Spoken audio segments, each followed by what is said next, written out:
مصر میں ایک راجا تھا جو بہت نیک دل اور انصاف پسند تھا۔ راجا اپنی انہی خصوصیت کی وجہ سے رایا میں مقبول تھا۔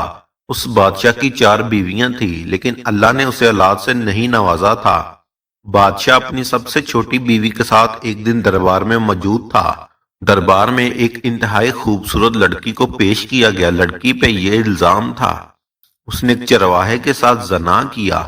بادشاہ نے اپنے سپاہیوں سے پوچھا اس لڑکی کا کیا جرم ہے اور کس جرم میں اس لڑکی کو لایا گیا ہے۔ سپاہی بادشاہ کو کہنے لگے اس لڑکی نے چرواہے کے ساتھ زنا کیا ہے اور لوگوں نے اسے رنگے ہاتھوں پکڑا ہے۔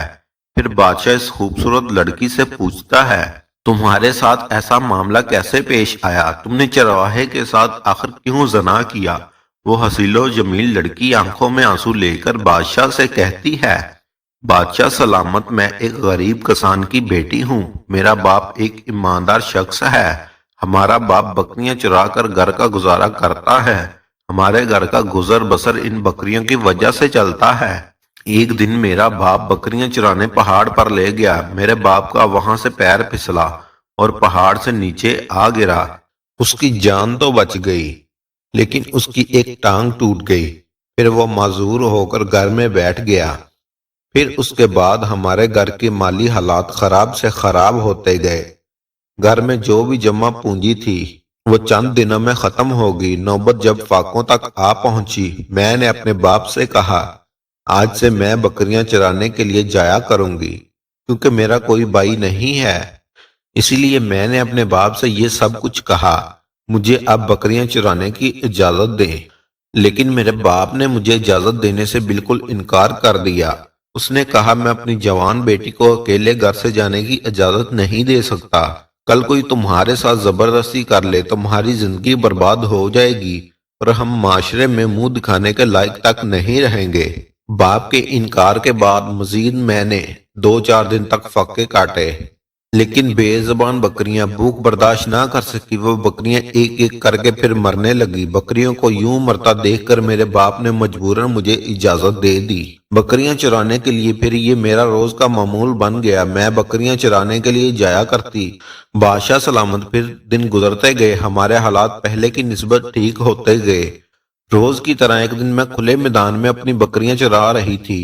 بکریاں نے وہاں پر کسی جنگلی درندے کو دیکھ لیا اور خوف کے مارے وہاں سے بھاگ کھڑی ہوئی۔ بکریاں اس قدر خوف زدہ ہوئیں کہ وہ بستی سے کہیں دور جا کھڑی ہوئیں۔ گرمیوں کے دن تھے، بھاگنے کی وجہ سے میں پیاس سے نڈال ہو گئی اور میرا چلنا محال ہو گیا۔ پھر مجھے وہاں پر ایک درخت دکھا اور میں اس کے سائے کے نیچے بیٹھ گئی وہاں کچھ دیر آرام کرنے کے بعد میں پانی کی تلاش کے لیے نکل پڑی، لیکن دور دور تک مجھے کوئی کنواں اور ندی نظر نہ آئی۔ پھر میری نظر ایک چرواہے پر پڑی جو بکریاں چرا رہا تھا۔ میں نے اس سے کہا اے اللہ کے بندے، مجھے پیاس کی شدت نے نڈال کر رکھا ہے، اگر تمہارے پاس پانی ہے تو مجھے تھوڑا سا پلا دے، اللہ تمہیں اس کا اجر دے گا۔ چرواہے کی نظر جب میرے بدن پر پڑی، میرا بدن پسینے سے بھیگا ہوا تھا تو چرواہے کی سوچ پر شیطان سوار ہو گیا۔ اس نے پھر شیطانی نظروں سے میری طرف دیکھا۔ اس نے مجھ سے کہا اگر تم مجھے خوش کر دیتی ہو تو میں تمہیں پانی پلاؤں گا۔ بادشاہ سلامت، اس نے مجھے دعوت گناہ دی۔ پھر میں وہاں سے چل پڑی، تھوڑی ہی دور گئی تھی۔ پیاس کی شدت کی وجہ سے اور گرمی کی وجہ سے میں وہاں پر گر پڑی اور میں درخت کے ساتھ ٹیک لگا کر بیٹھ گئی۔ وہ چرواہا میرے پیچھے پیچھے آ رہا تھا۔ وہ وہاں پر آ کر بیٹھا اور پانی کا مشکیزہ نکالا اور میری جانب ہاتھ بڑھاتے ہوئے کہا یہ پانی تم لے سکتی ہو اگر تم میری خواہش پوری کر دو۔ لڑکی نے کہا بادشاہ سلامت، میں مجبور تھی۔ میں نے روتے ہوئے ہاں کر دی کیونکہ مجھے پیاس کی شدت اتنی تھی میں 2 قدم بھی نہیں چل پا رہی تھی۔ پھر چرواہے نے مجھے پانی پلایا۔ جب میری حالت کچھ درست ہوئی تو اس نے مجھے اپنی باہوں میں اٹھا لیا اور ایسی جانب چلنے لگا جہاں پر کسی کا آنا جانا نہ ہو تاکہ وہ تسلی سے اپنا کام کر سکے۔ جب اسے ایک مناسب جگہ مل گئی اس نے مجھے وہاں پر لٹایا اور میرے جسم کے ساتھ کھیلنے لگا۔ بادشاہ سلامت، وہ میرے جسم سے کھیلتا اور مجھ سے زنا کرتا۔ وہ 2 گھونٹ پانی کا پورا بدلہ لے رہا تھا۔ وہ میرے جسم کے ساتھ کھیلتا رہا اور اپنی مرضی سے زنا کرتا رہا۔ وہ میرے ساتھ زنا کرنے میں مشغول تھا۔ کچھ لوگوں نے ہمیں دیکھ لیا اور انہوں نے آ کر ہمیں پکڑ لیا۔ ہم دونوں بے لباس تھے، ہمارے بدن پر کوئی کپڑے نہ تھے۔ پھر ہم دونوں نے کپڑے پہنے۔ جب ہم نے کپڑے پہن لیے تو وہ چرواہا ان لوگوں سے کہنے لگا، میں بے قصور ہوں، ایک بدکار لڑکی ہے، میں اپنی بکریاں چرا رہا تھا اور یہ میرے پاس آئی اور مجھے زنا کی دعوت دینے لگی اور میرے اوپر شیطان سوار ہو گیا، میں اس کے جال میں پھنس گیا۔ پھر وہ چرواہا ان کے سامنے رونے دھونے لگا، ان لوگوں نے اسے چھوڑ دیا اور مجھے پکڑ لیا۔ میں انہیں کہتی رہی، میں بے قصور ہوں، میں پانی کی چند قطروں کے لیے اس کے ساتھ یہ کرنے پر راضی ہوئی۔ یہ چرواہا ایک درندہ ہے، چند پانی کی بوندوں کے لیے اس نے میری زندگی برباد کر کے رکھ دی، لیکن انہوں نے میری ایک نہ سنی، اس چرواہے کو چھوڑ کر مجھے پکڑ لیا۔ بادشاہ سلامت وہ مجھے پکڑ کر قاضی کی عدالت میں لے آئے۔ آپ کا قاضی ایک اول درجے کا عیاش اور منافق شخص تھا۔ جب قاضی نے میرے جسم کو دیکھا تو اس کی نیت خراب ہو گئی، اپنے چہرے پر شیطانی مسکراہٹ سجائے اس نے مجھ سے کہا، اگر ایک رات کے لیے تم میرے بستر پر آ جاؤ میں تمہیں بے قصور کر کے رہا کر دوں گا، اگر تمہیں مجھے انکار کیا تو میں تمہیں زندان میں ڈال دوں گا، یعنی جیل میں۔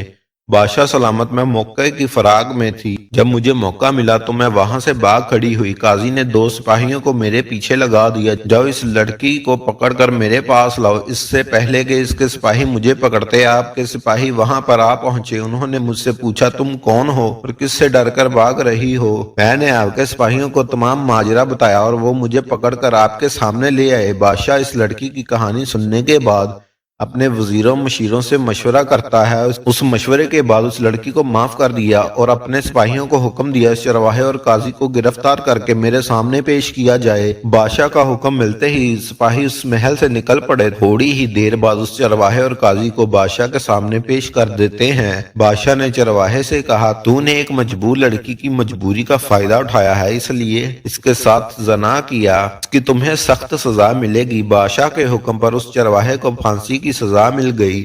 پھر قاضی کو بادشاہ کے سامنے لایا گیا۔ بادشاہ نے قاضی سے کہا، جس ملک کے قاضی انصاف کرنے کی بجائے خوبصورت لڑکیوں کی عزت لوٹنا شروع کر دیں، اس طرح کے ملکوں پر اللہ کا عذاب بھی نازل ہوا کرتا ہے۔ اس کے بعد بادشاہ نے اس قاضی کو، بادشاہ نے ان دونوں کو سزا دینے کے بعد اس بیچاری لڑکی کو بہت دان دولت دی اور اپنے سپاہیوں کی نگرانی میں اسے اپنے گھر بھیج دیا۔ لڑکی جب گھر پہنچی تو اس کا باپ غم میں نڈال تھا، وہ اپنی بیٹی کو دیکھ کر بہت خوش ہوا۔ پھر بیٹی نے اپنے خاندان کو یہ سارا ماجرا بتایا، پھر یہ بھی بتایا کہ نیک دل بادشاہ کی وجہ سے آج میں آپ لوگوں کے سامنے ہوں۔ پھر اس لڑکی کے خاندان والوں اور باپ نے اس بادشاہ کو دعائیں دینے لگے۔ دوسری جانب ایک دن بادشاہ اپنی دربار میں بیٹھا ہوا تھا، وہ بہت پریشان تھا۔ وہاں پر وزیر آتا ہے اور بادشاہ سے پوچھتا ہے، بادشاہ سلامت آپ اتنے پریشان کیوں ہیں؟ اگر آپ مناسب سمجھے تو میں آپ کی پریشانی کی وجہ جاننا چاہوں گا، آپ کی پریشانی کی کوئی حل میرے پاس ہو۔ بادشاہ اس وزیر سے کہنے لگا، میں نے کبھی کسی کا دل نہیں دکھایا اور اپنی عوام کے ساتھ ہمیشہ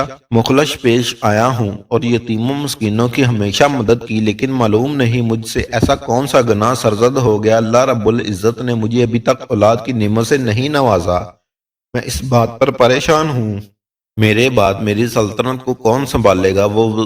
وہ وزیر بادشاہ سے عرض کرتا ہے، بادشاہ سلامت آپ نے اولاد کی خاطر دوسرے ملکوں کی شہزادیوں سے شادی کی ہے، لیکن آپ کو کسی سے بھی اولاد نہیں ہوئی۔